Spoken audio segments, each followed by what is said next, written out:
बिस्मिल्लाहिर्रहमानिर्रहीम अस्सलामुअलैकुम मोअज़्ज़िज़ नाज़रीन, मैं हूँ आपका होस्ट खालिद बिलाल। सारा फेसबुक ते यूट्यूब चैनल जदीद सोलर सिस्टम। उम्मीद करन कि सारे दोस्त खैरियत नाल होसन ते सोलर आटा चक्की के हवाले नाल ही इन्फॉर्मेशन, क्योंकि सब तो पहले हाइमो 7 लॉन्जी हाइमो 7 का सिस्टम इंस्टॉल किए और मुकम्मल ही तो कोई इन्फॉर्मेशन देने और एवरेज दसेने हैं। तो 15 HP की असें इन्हें टैको की मोटर लाइए और 26 सोलर पैनल हैं। तो मुकम्मल इनकी एवरेज भी थोक दसेने और टोटल खर्चा भी दसेने हैं। तो फिलहाल भी सारे लिए हाइमो 7 का माल जो पहला है वो खेप अस गिद्धे, लेकिन फिलहाल इस टाइम माल हाइमो 7 का सारे लिए मौजूद कोई नहीं। लेकिन हे आने वाला तकरीबन भी माल इवें समय 2 दिन 3 दिन भी नवा पहुँच वैसी हाइमो 7 का। तो वो दसेंदे पैन कि वो वाट भी तकरीबन वो ज़्यादा आता पे। ये जोड़ा है 570 वाट के आए, लेकिन उनके वाट भी ज़्यादा उस 85-90 वाट के हूँ जो नवा माल आ आता पे। तो बरला बेहतरी करे सी। तो ये हाइमो 7 के अस 26 पैनल लाइन फिक्सिंग वाले फ्रेम हैं पे छत के उत्ते अस फिक्स किए। तो अटक का इलाका है पिया तहसील फतेह जंग है।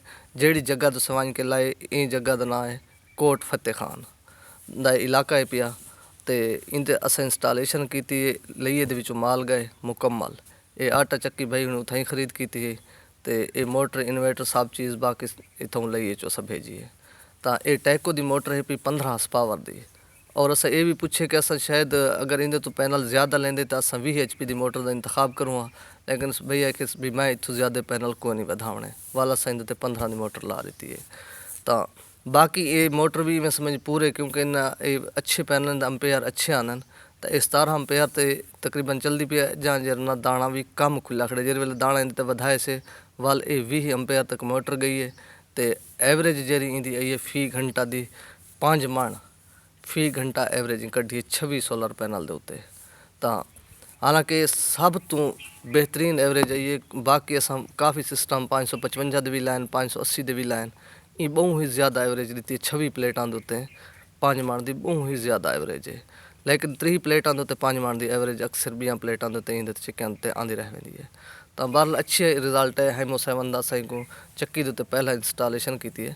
तो बाकी ये मोटर टैको की मोटर है पी 15 हॉर्स पावर की। तो इनकी जी कीमत है इस टाइम मौके की चलती पी 1.5 लाख रुपए की। और पहले इन्हें कुछ रेट कम भी थे वाला थोड़ा रेट हूँ अप थे आखड़े।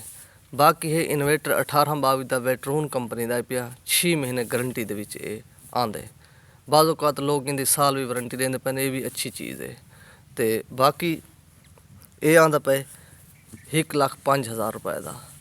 और इस तो इलावा बाकी है फिक्सिंग वाले फ्रेम जरा L2 के आंदा पे जिन्हें 2 पैनल लगते हैं।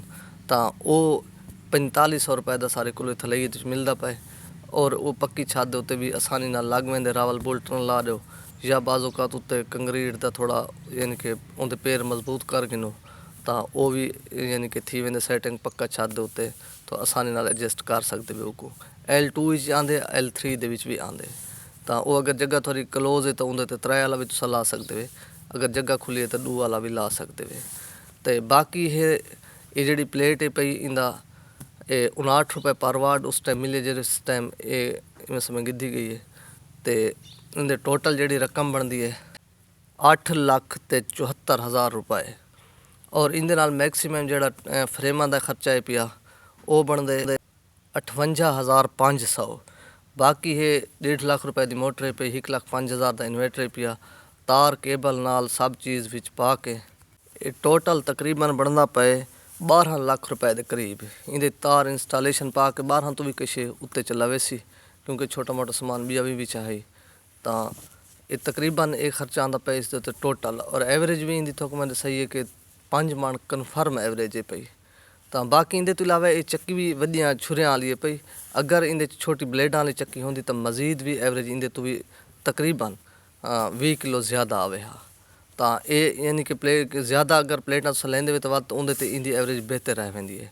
अगर थोड़िया प्लेटां होन तो पिछे उनके ब्लेडां वाली लावनी चाहिए, उनकी एवरेज ज़रा वो इनकी वधिया छुरियां वाली दी घट थी वेंदी कम प्लेटां दे उत्ते। कम प्लेटां होन थोड़िया प्लेटां होन तो उनके तो छुरियां वाली का इंतखाब करना चाहिए। बाकी भी इंशाल्लाह इन्फॉर्मेशन जी भी उसी बई भी काफ़ी इंस्टॉलेशन करेंदे पे हैं।